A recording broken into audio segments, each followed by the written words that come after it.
I am Julian P. Gabriel together with my client, Heart Andrea Pascua, and now we are going to conduct the remediation for listening. So, Heart, first of all, I have a few questions here for you. So, first is, what does it mean to be a good listener? You're going to understand, maiintindihan mo ng mabuti yung pinapakinggan mo kung nakikinig ka ng mabuti. Yes. Why it is important to listen carefully when someone is speaking? So you can understand the topic. Yeah, very good. Now, can you give example of how we show that we are actively listening? Nalalaman mo, pag tinatanong ka, alam mo agad yung topic. Yes. Now, I have here jumbled letter. All you need to do is to arrange this letter. Look carefully and try to arrange the letters. Birthday. Are you sure that it is birthday? Yeah. Oh, very good. It's correct. It's birthday. Now, for this activity, I'm going to serve as the speaker and you're going to be the listener. I prepared here my dream birthday party. Listen carefully. For my dream birthday party, I imagine a place that looks really magical. There are shiny, twinkling lights hanging from the ceiling, and the room is full of colorful balloons. Some are floating in the air, and some are shaped like stars.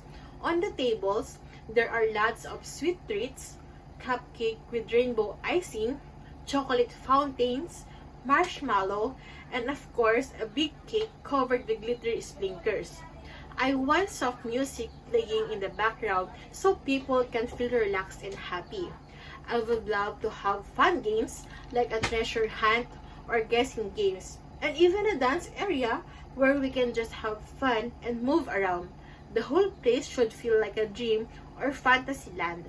I want people to feel like they're in a different world, one full of happiness and fun. Wow. Did you listen carefully? Wow, that sounds amazing. Let me see if I got everything right. Okay. So you want your dream birthday to feel magical and colorful Yes. with shiny lights and star-shaped balloons? Yes. You like lots of sweet food like rainbow cupcake, chocolate fountain, and big sparkly cake. There would be soft music, games like treasure hunt, and dancing, and the party should feel like a fantasy would where everyone is happy and having fun.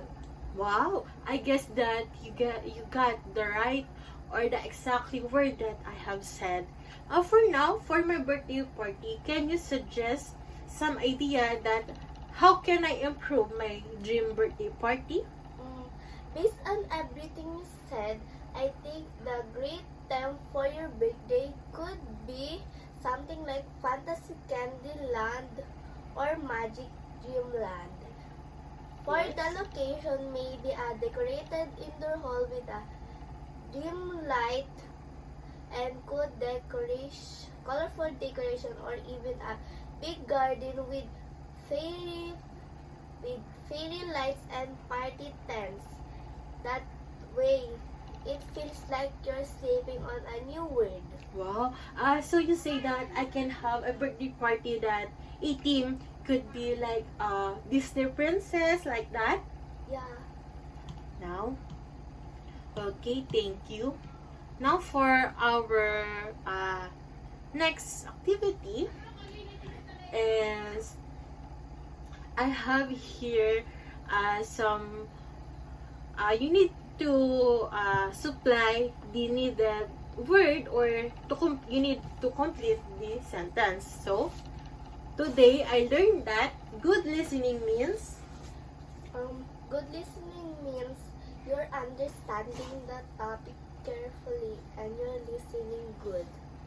wow. Then One thing I did well as a listener was, understand the things that the speaker was saying. okay, next time I will try to improve by, Listening carefully. wow. Then lastly is, listening closely helped me to understand. The topic. Very good.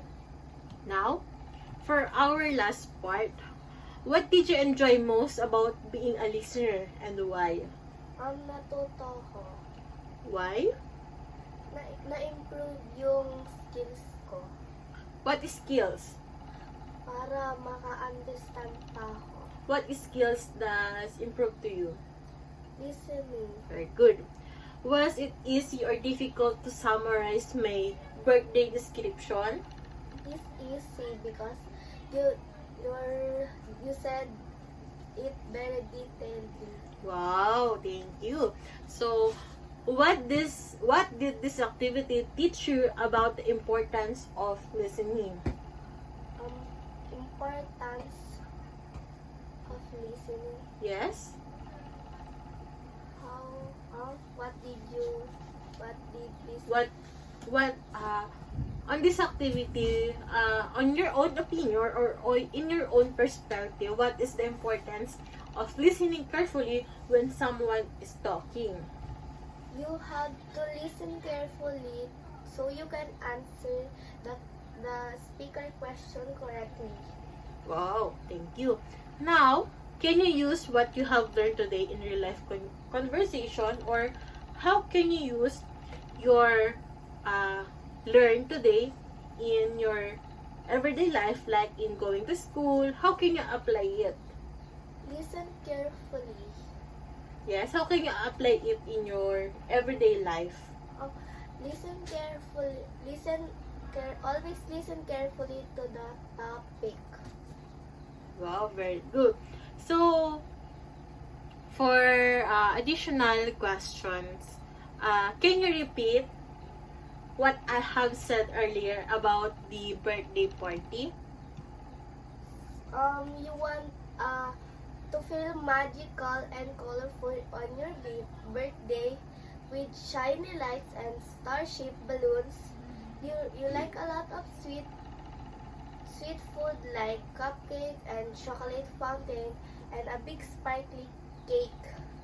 Wow, thank you. It seems like you understand well, or you did listen carefully to me. Now, thank you.